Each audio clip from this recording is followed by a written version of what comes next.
In the 1700s, Africans enslaved in New York dug graves to bury their dead, here, in the ground, directly beneath us. Basically, you've got a cemetery that's on the south shore of a lake, a very hilly property, actually 25 feet below Broadway, the surface that you're walking on today. English maps of the time labeled the graveyard the Negro's Burial Ground, but to those who used it, it had a more relevant name. They called it the African Burial Ground. Every opportunity they had to say the name Africa with respect, they used it. It also shows community in the building and this creation of this community that's essential to these folks and essential to African people today. Africans recognized, their Africanness and celebrated it and honored it. And there's no better place, a more important and more sacred place to do that than a burial ground. The burial ground was located north of a fortress-like wooden wall that enslaved people were forced to build. Slaves were the primary laborers for the colony. The Lenape, Native Americans, were the first inhabitants with their farms and homes and trails, and the Africans were the next major labor force. These are the people who built Broadway. They built the wall. From Albany to Argentina, this is the story of how African labor helped to shape the Americas, the Caribbean. And there's no better population, there's no better group of people who can tell this story than the people who were buried in the African burial ground. Although their lives were harshly controlled, Africans in New York actively resisted enslavement. The essence of slavery was a brutality to the soul and to the mind. It was a basic deprivation of humanity.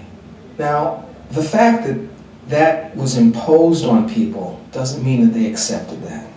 Those who were enslaved, at every possible moment, sought to give voice, give action to their humanity, to show forth their humanness, to reach out to the humanity of others. The burial ground became a place where enslaved Africans expressed compassion for one another and buried their dead with respect. No other species of animal buries its dead. We, human beings, are partly defined by the act of treating our dead in a special way.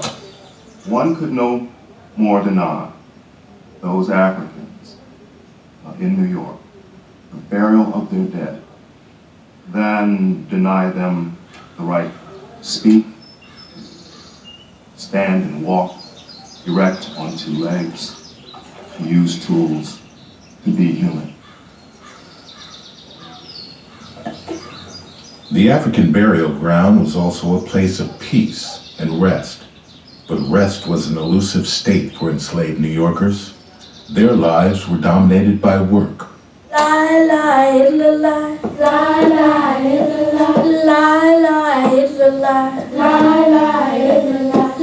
a world of work. Slavery is about work. Many ordinary people think of slavery primarily about violence. Violence did enforce the limits of slavery, but slavery was about work, and all children were expected to work. As soon as a child could pick up a broom and sweep, that child became valuable. As soon as a child could run errands, and they did at a fairly early age, they became valuable to the owner. One of the things that slavery did was to cut childhood short. Very few slaves had any childhood. As soon as they were able to fetch, they were at work. Amelia. So within a household, you might have a woman and her children, of course within the household of her owner.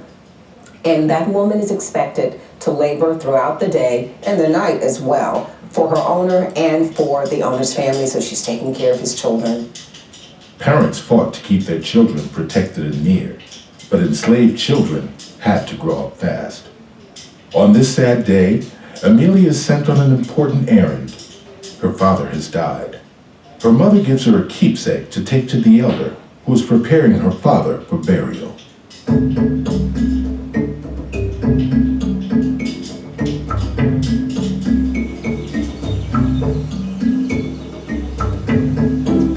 This is not the first time Amelia has walked alone through town, but each time she does, she sees other Africans living within the confines of slavery.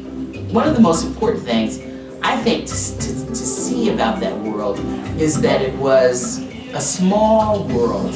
Manhattan is a small place at that time. It's an urban setting, but of course it's a small urban setting.